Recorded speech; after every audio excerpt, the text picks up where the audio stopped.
what does it take then a company or the ecosystem from practices, new maybe emerging practices, to be daily impact driven, to be daily kind of, breathing that oneness? If we didn't know all of that bullshit before. So what new business practices maybe, are coming to your head that are not yet written in the books, that we are not speaking about because it's taboo? Yeah. Well, there are a lot of things that I want I want to share, but Go ahead.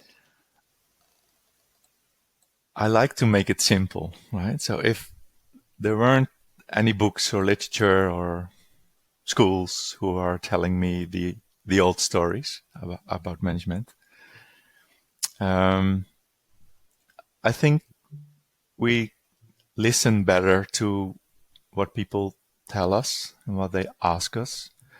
And I think it makes a lot easier for us to understand what our purpose is from the company, for companies or for organizations.